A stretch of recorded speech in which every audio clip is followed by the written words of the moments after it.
Tuwing Pebrero ay nagdiriwang ang mga dilawan ng kanilang pinagsisigawan at pinagmamalaking EDSA Revolution na ayon sa kanila ay magbabalik daw ng dangal ng mga Pilipino tungo sa pagbabago at nagunlad. Pero ano ang nangyari? Mukhang ang mga pinangako ay joke lang pala. Wala, lalo naghirap ang Pilipinas sa kamay ng mga dilawan. At proud pa po kayo niyan. Seriously? Mukhang gigil na gigil ang mga dilawan at malakas na loob na ibalik daw ang diwa ng EDSA People Power o ang Yellow Revolution kapag dinaya daw si Leni Robredo sa darating na halalan.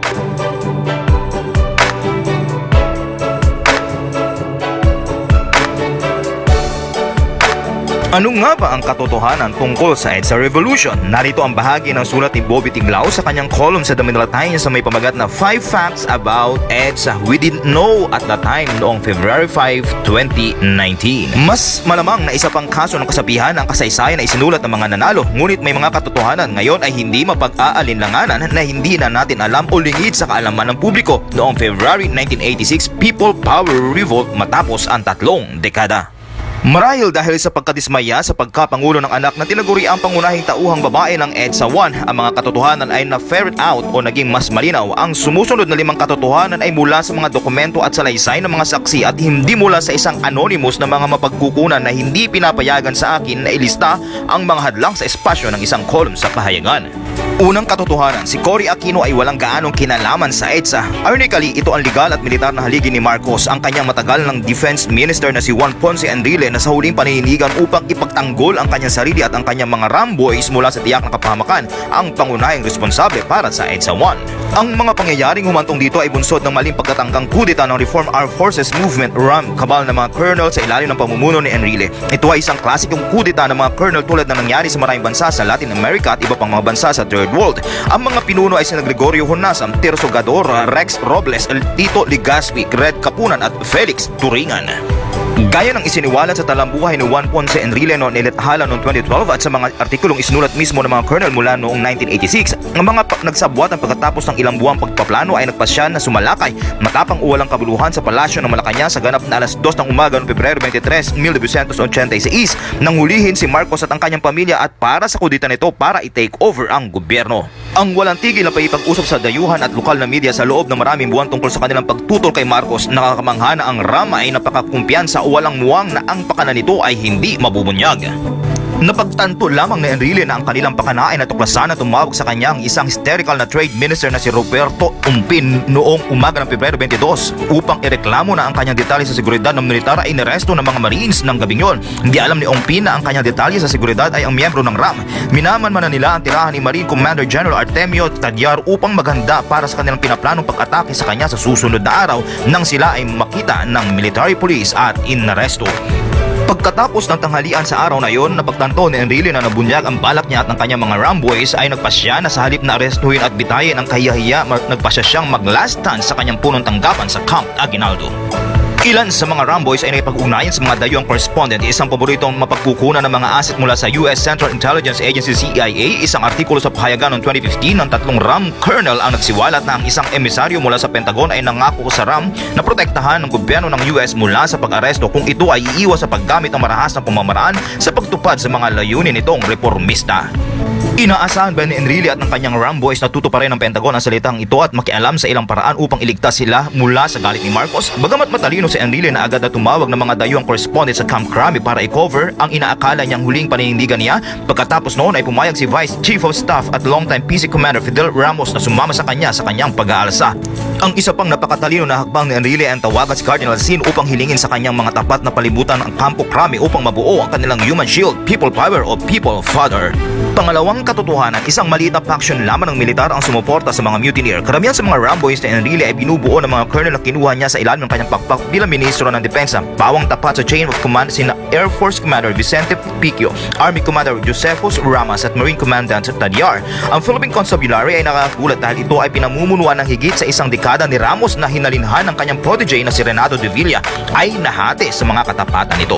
Ang militar ni Marcos ay sumuko sa persa ng EDSA dahil napagtanto nilang wala wala silang magawa sa harap ng napakaraming tao. Binigyan sila ni Marcos ng kategoryang utos na imposibleng ipatupad. Ipakalat ang mga tao ngunit huwag silang barilin. Hindi ba't si Marcos ang naging dahilan upang maging mapayapa ang EDSA Revolution? Inihambing iyon sa political will ng Chinese Communist Party na nag-uutos sa isang hanay ng mga tangke at batalyon ng mga sundalo ng People's Liberation Army na i-disperse ang libo-libong mga nagpoprotesta na sumusubok na gayahin ang EDSA 1 noong 1989 sa Tiananmen Square.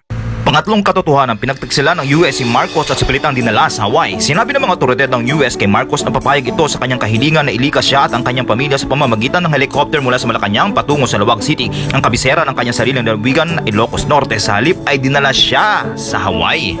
Hindi natin malalaman kung ano ang nais gawin ni Marcos na kahit na ang kanyang mga kaaway ay isang napakatalino na strategy sa Norte. Nagrally ang kanyang army upang ipagtanggol siya para muli makuha ang Malacanang o upang magpag-ayos ng mapayapang pagre-retiro. Ang yellow propaganda syempre ay gumawa ng isang joke dito na akala ni Marcos ay pupunta siya sa Hawaii, ngunit sa halip ay dinala sa Hawaii. Ang joke na iyon ang nagpasya sa karamihan ng mga Pilipino na si Marcos ay tumakas sa US sa takot sa buhay niya at ng kanyang pamilya. Ang Paway gayon paman ay isang ika-4 na klase na munisipalidad na walang anumang emotion na nakaugnayan kay Marcos na ipinanganak sa Sarat. Katotohanan ay ang mga testimonya sa mga pagdinig sa US Congress na nag-imbestiga kung anong mga pondo ang ginamit para sa operasyon ni Marcos ay hindi mapag-aalingalanganan na nagpapakita na ang militar ng US sa una ay may mga utos na dalhin si Marcos at ang kanyang partido sa Lawag. Ang mga helicopter gayon pa man ay nagpasya na lumipad sa Clark Air Base. Sinabi sa kanya na naging mapanganib na lumipad sa Lawag City dahil dumating sila kaagad pagkatapos ng madaling araw. Iyon ay isang kasinungalingan. Ang mga chopper ng US at ang kanilang mga piloto na sinanay sa Vietnam at iba pang mga digmaan ay maaari lumapag sa anumang patag na lupain at kahit na sa pinakamadilim na gabi. Ang totoo ay nakatanggap ang militar ng US ng kahilingan mula kay Cory Aquino na ilikas si Marcos sa Hawaii na agad naman itong ginawa pagkatapos ng clearance mula sa White House mismo. Ika-4 na katotohanan, sa ilalim ng saligang batas ng 1935 at 1973, si Corazon Aquino ay hindi kwalipikado tumakbo bilang Pangulo noong 1986 na snap elections. Parehong tinutukoy ng mga konstitusyon ng 1935 at 1973 na ang isang Pangulo ay dapat na residente ng Pilipinas sa loob ng hindi bababa sa 10 taon kaagad bago ang halalan. Si Cory ay umalis ng Pilipinas kasama ang kanyang asawa kusang loob upang manirahan sa Boston noong 1980. Kaya bakit si Marcos na isang abogado ay hindi nag-object sa kandidacy ni Cory Aquino? Marahil ay tiwala siya na walang paraan para manalo si Cory sa snap elections o marahil ay inihiling ng mga Amerikano na patunayan niya ang kanyang pagiging lehitimo sa isang electoral election kay Cory. Ang kapalaran ng bansa noong panahong ino ay nasa kamay ng International Monetary Fund na kontrolado ng US at ng World Bank at isang grupo ng mga dayuhang bangko. Karamihan sa mga Amerikano na sumasang-ayon sa maayos na muling pag-schedule ng mga dayuhang utang ng bansa. Kung wala ang suporta ng US sa programa, ang bansa ay mahuhulog sa isang krisis sa ekonomiya. Ang bilang ng COMELEC ay nanalo si Marcos sa margin na 1.5 milyong boto. Ang partial and official tally ng NAFREL na pinamumunuan o ni Jose Concepcion na naging unang trade secretary ni Aquino ay nanalo si Cory ng kalahating milyong boto. Isang napakahusay na hakbang ng RAM ay ang paalisin ang kanilang mga asawa at kamag-anak na nagboluntaryo sa binisang pagbila ng COMELEC bilang mga encoder mula sa tally sa telebisyon na lumikha ng propaganda na ang mga ordinaryong mamayan na ito ay nagpoprotesta sa panloloko ni Marcos. Ang lahat ng mga datos na ito syempre ay naging irrelevant ang ipataw ni Cory Aquino isang buwan matapos lamang buwangsak si Marcos noong March 25, 1986, ang isang revolusyonaryong gobyerno na ginawa siyang diktador na nagmumonopolyo sa mga kapangyarihang ehekutibo, lehislatibo at hudisyal hanggang sa naratipikahan ang 1987 Constitution. Ikalimang katotohanan, ang kampanyang electoral ni Cory noong 1986 ay pinangasiwa ng isang US PR firm, ang Sawyer Miller, isang American Public Relations at Political Strategist firm na maging noong 1980s at 1990s ang pinakamahal at pinakahinahangan na damit sa mundo pagkatapos ng EDSA 1 ay humawak ng halos kabuuan nito sa pampublikong pagganap ni Cory Aquino noong 1986 snap election. Kinumpirma ito ng mga dokumento ng US na isinumite ng Sawyer Miller bilang pagsunod sa Foreign Agents Registration Act. Ang mga operasyon nito sa panahon ng kampanyang electoral upang baguhin ang murang byuda ni Aquino sa isang fear na kandidato ay inihayag ng detalyado sa aklat ni James Harding na Alpha Dogs, The Americans Who Turned Political Spin into a Global Business, 2008, Ferrari, Strauss and Giroux. Ang blurb sa jacket ng libro ay naglalarawan sa kumpanya, isang political powerhouse na nagdidirekta ng mga demokratikong revolusyon mula sa Pilipinas hanggang Chile na nagtutulak sa isang dosenang presidente at punong ministro sa panunungkulan.